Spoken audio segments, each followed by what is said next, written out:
Good day, nerds. Welcome to the Multiverse of Entertainment podcast, the podcast where we dive into the world of movies and TV shows, explore the multiverse, see what the good, the bad, and the damn right ugly of what is presented to us. My name is James. Welcome. Hope you're having a good day. And this is episode 23. And we're back in the movie section of the multiverse. And today we are talking about probably one of the underrated, I think, of supernatural horror films out there. I myself am a skeptic, but this movie is a real good one. I really enjoy this. We're talking Paranormal Activity, so get ready to be scared out of your living mind, and I hope you enjoy this episode. Thank you very much all for tuning in. The last 22 episodes, we do appreciate it. Last week we talked about Dexter's Laboratory, which I thought talking about it was pretty cool. I thought it'd be a shorter episode, but it turned out to be a really good one, about 45 minutes in total. So I'm really happy with that. But this week, we've gone from really happy and enjoyable to something completely terrifying and scary. So without further ado, let's get into the episode. We are talking Paranormal Activity, which first released on October 14th, 2007 at Screamfest. It was released in the United States on the 25th of September, 2009, and it was released worldwide October 16th, 2009. Have a good one, guys. Let's go.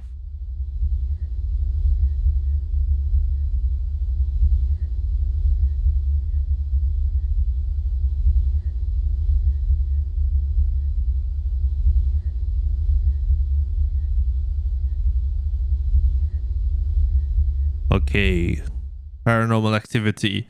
Wow. What can I say about this film? This film is like really good fun. Well, not good fun. It's quite terrifying in some aspects. People who know me know I'm not the biggest horror fan. I find horror films quite predictable. There are a few that I do like. Hellraiser, for example. And this, really, that's these are pretty much the only horror films that I will watch. Some people will probably be like, "Oh, they're not real horror films." Gosh dang it! I know, but at the end of the day, a film's a film, right? Who gives a damn? So Paranormal Activity is one of these like unique and cheaply made films, I might add. This film was originally developed as like an independent feature, which was shown off at a film festival screening in 2007. And the film was shot for $15,000. This is like the lowest costing movie that I've reviewed on the podcast. Excuse me. And Paramount was so impressed by it. They were so impressed by it, they thought, hey, let's release it as a full feature theater release. They modified the ending, so the ending of this movie is different from what it was originally. And with the changes to the ending, it added the cost of the film went up to $200,000, which is actually it's still really cheap. And it was given a limited US release on September 25th, 2009, and then released nationwide October 16th, 2009. So it was released gradually, but we'll talk about like the what the film earned during that. I mean, bloody hell. The cost of it, the total cost of it, the production was $15,000, as I said, because it was an independent film. Post-production, $215,000, and at the box office, it smashed the box office by making $194.2 million. That for me is absolutely fantastic. Fantastic, really good for independent film. It was directed and written by Oren Peli.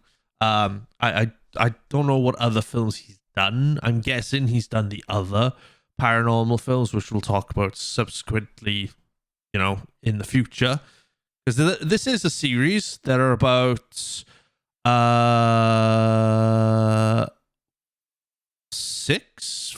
7 films, I think. 7 films. Oh, I didn't know there was a 7th. I knew there was 6 films, but there was a 7th one released in 2021, which I didn't know, which I will do my research for. So the plot of it, it's got something to do with paranormal, it's Paranormal Activity, right? It's all about ghosts, ghouls, demons. This particular bit is a bit of a demon. So, the movie opens up as if it's like a crime video. It's like it's shot really, really well. There is a minimal cast in this. This is about 5 actors in this, and it's all centered around one camera. So this is around the era where movies were like shot with handhelds, like Paranormal Activity, obviously. Cloverfield was another one. I think there was another film as well, but I can't really picture. But those 2 really stand out in my mind of what first person views of movies were. And this was shot in a way that it happened like it happened in real life. It's shot really well. The opening credits, there's no music. There's literally no music to this movie, which makes it especially unique. The music, the stuff that you heard in the intro and the interlude that you're going to be pretty much hearing is literally just the same sound. It's the sound that happens when the demon appears in the movie. So it comes out saying, the family of Mika, the characters based around Katie and Mika, boyfriend and girlfriend who've just moved in a new house in San Diego. Katie claims an evil spirit an evil presence has been haunting her since her childhood.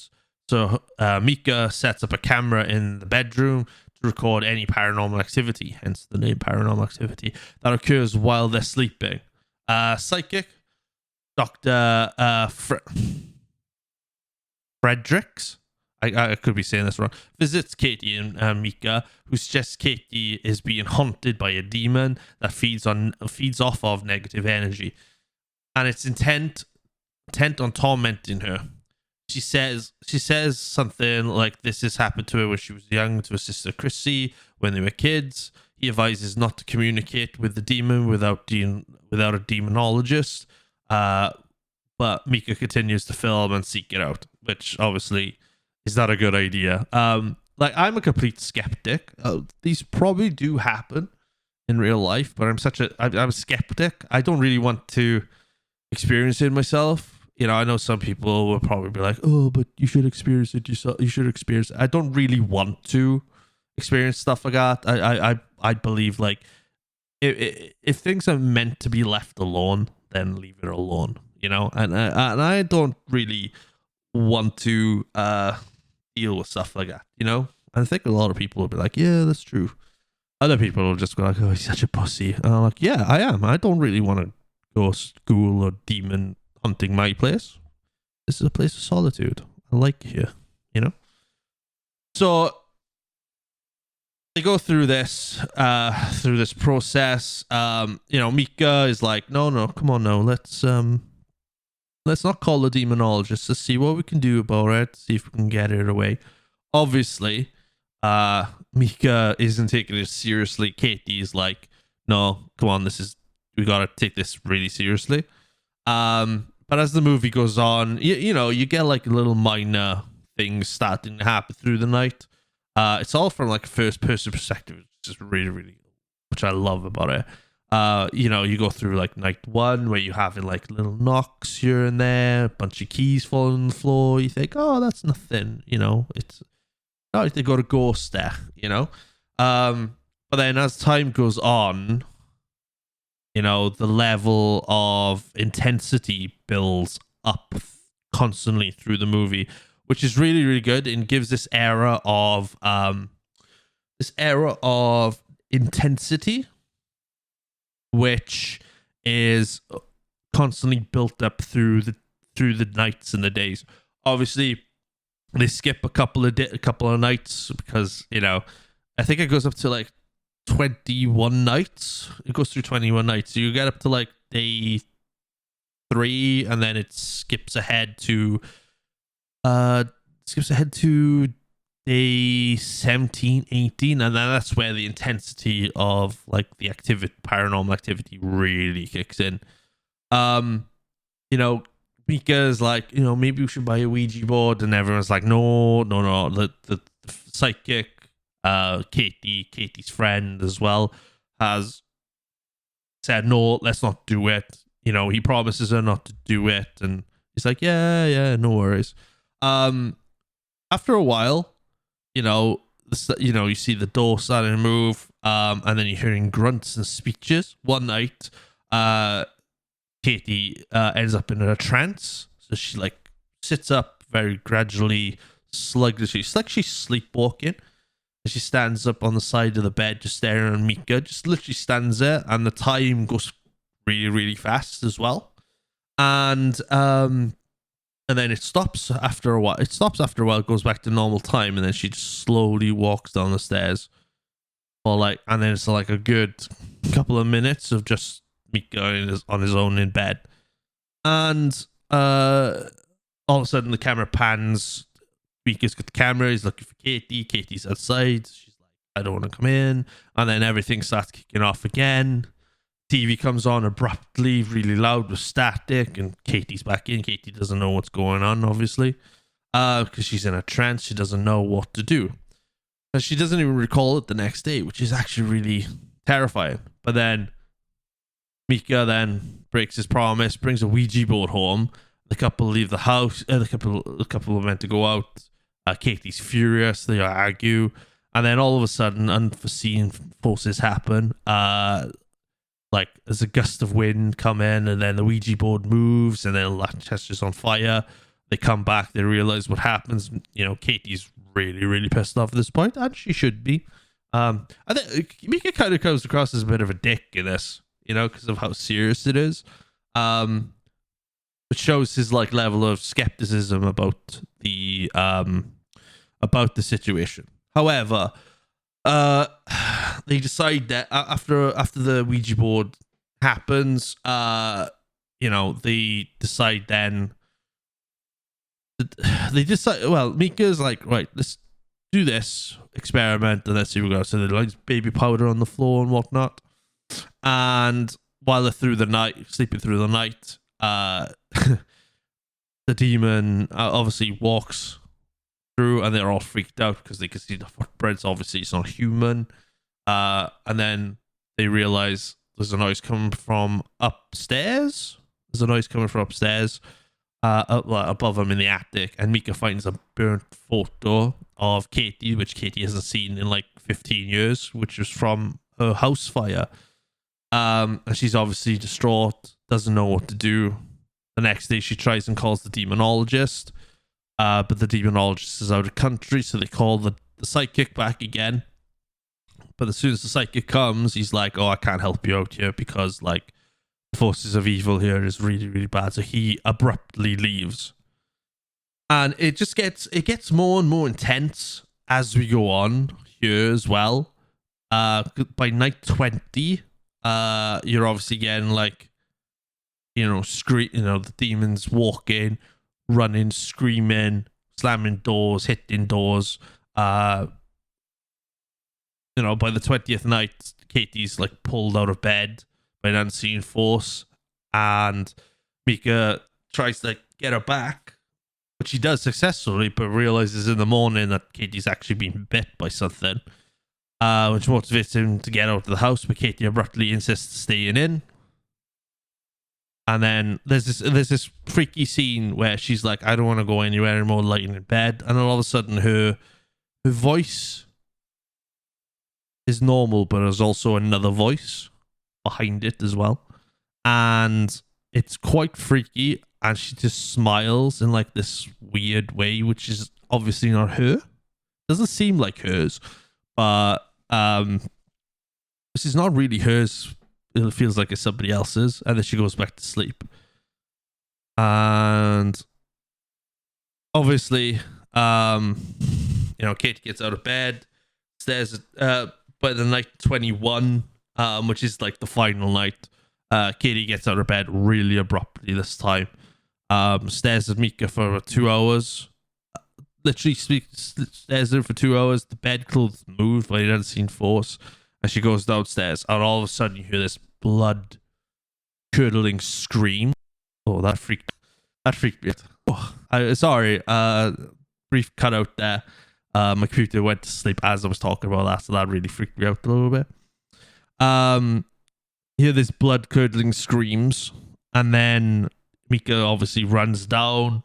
And all you hear is Mika screaming. It's like, what the fuck? And everything else like that. And then there's a loud bang and nothing happens. It's dead silent all of a sudden. Then you hear, somebody coming up the stairs really, really loudly. And all of a sudden, Mika's body is thrown towards the camera. Mika is lifeless, dead. Don't know what's happening. All you see is Katie covered in blood on a white tank top. And then she crawls, which is even weirder. She goes down on all fours, starts like sniffing.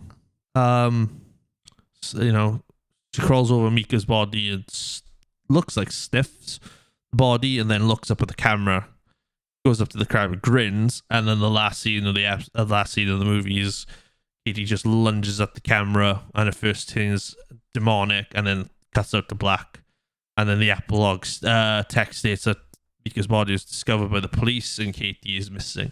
So this film is really, really, really good. The title of the thing says itself, Paranormal Activity.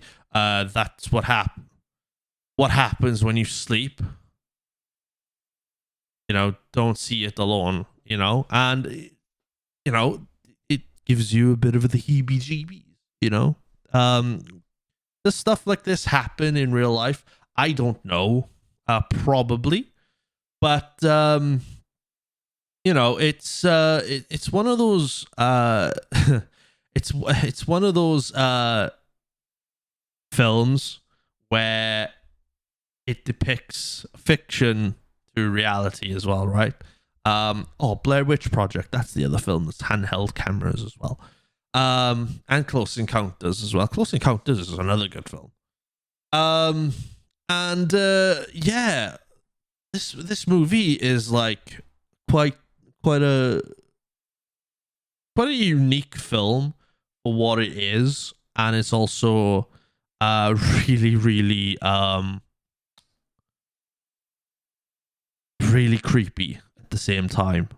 And it makes me laugh as well because the cast members, so these are the cast members' names, all right? So it's Katie Featherstone, Mika Slott, and ironically the characters' names are Katie and Mika. So what they've done is they've made the film where the actors use their real names, and it's fictional names, but they've used their real names. Even in the police discussions and stuff like that, they use the real names, which is really, really unique, and it's proper like police evidence video. It's like you're in like a court or a evidence room of a police station, and it's like, this is what we've built so far. This is what we got so far. It's really, really, really well done. The production level on it is incredible. And they've obviously gone on with major successes with like Paranormal Activity 2, 3, 4, the marked ones, and what's the other one? Dimension. Oh, let me find it here. Ghost Dimension. Yeah, the Ghost Dimension as well. So, you got like 6 movies, and apparently there's a new one called The Lost Soul, which I haven't seen myself. Which I'm going to not Dark. No, there was a video game called The Lost Soul, released in 2017, which I might try and find. And the seventh film is called Next of Kin, which I haven't seen yet, so that's the next one I'm gonna see. I'll try and find it somewhere. But obviously, each of the movies we will talk about them another time. But each movie is like unique in itself, but it's telling the same story in different ways. So like they're like sequels, but they're kind of like prequels and, you know, different sequels as well. So like Paranormal Activity 1 or 2 is like a parallel sequel. They're both happening exactly the same time. Paranormal Activity 3 is like the prequel to Paranormal Activity 1, and then Paranormal Activity 4 is like the sequel to Paranormal Activity 1 and 2, you know? And then the Marked Ones is a spin-off, and the Ghost Dimension is also a spin-off, but revolves around the same demon as well. Next of Kin, I have no idea. So you can watch them as like 1, 2, 3, 4 Marked Ones and stuff like that. But then you can also, you can also like cheat it up a bit. You could probably do, if you've seen them all loads of times, you probably do Paranormal Activity 3 first, then Paranormal Activity 1 and 2. So I know some people have watched Paranormal Activity 1 and 2 simultaneously, which is quite a cool thing to do. I might do that one day. Now that I got like a 3 monitor set up now, I can like sort it, I can do the 3 together, see how that looks. But yeah, this is like one of my favorite horror films. Consider a horror film. It is a horror film, and yeah, it's pretty cool. I don't know what else to say about it, because the movie is like 86 minutes long, so it's about an hour and a half long. So it's not almost an hour and a half long, and it doesn't feel like an hour and a half long. It kind of feels like an hour at some bits. But obviously the nighttime stuff is like juicy bit of the movies. And the camera work is great. It's literally just one camera, and the actors have a script, obviously, and they're going through the script and everything like that. So it's really, really good. Really, really, really good. And if you haven't watched it, I recommend you guys watching it. It's really, really, really good fun. Right, I think that's it. I don't think there's anything else for me to say about it. Really, really good. No music. Yeah, really, really unique. Right, let's listen to some like of that eerie feeling. Let's get to the outro. So thank you for listening.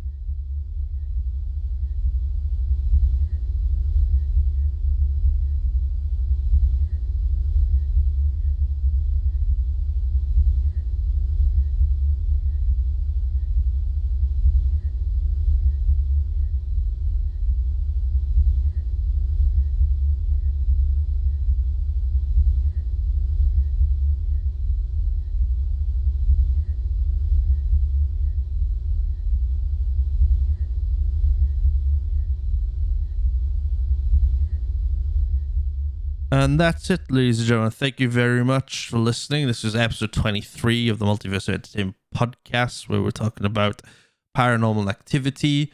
If you want to follow us on everything, you can listen to us all on any audio platform, including Spotify, Google Podcast, Apple Podcast,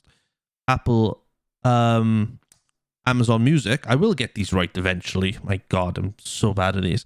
And also, just announced earlier on this week, I now have a YouTube channel where the video versions of the Multiverse of Entertainment podcast will be uploaded. So if you go to YouTube and type it and search It's That Nerd James, the It's is with the Z, I-T-Z, That Nerd James. Follow me, go and subscribe there for free. I've announced as well that I'm coming onto Twitch now, coming back onto Twitch to do some streams as well. Come and hang out, follow me on there. Just gonna play some games. Just gonna play some video games, talk a load of shit, and just have a bit of fun. And you can check me out there. You can also check us out on Instagram, this beautiful podcast Instagram at Multiverse of Entertainment Pod. You can also follow us on TikTok at Mo Podcast as well. All my links will be in the description below, so you don't have to. If you don't remember all that, it's fine. It's there. It's in the description below. Go and check it out. Also, as well, please give us a review. Do appreciate that. Give us a review, a nice one. Or you can give us a bad one. It's up to you. Depends how you like us. Also, as well, if you're watching this on YouTube, give us a like. Like the video, subscribe to the channel as well. The likes will help us grow and get more eyes on you guys as well. And that's about it. Next week we're on episode 24, and we are talking about one of my dad's favorite sitcoms of all time, and probably some of you guys as well. We're going to be talking Scrubs season 1, so I'm looking forward to that. So I'm going to have to hurry up and watch all the Scrubs episodes before I do the podcast. That's going to be a ranking episode as well. And so have a good one, guys. Enjoy the favorite outro music that we all love so much. Let's rock out and see you next week. Have a good one.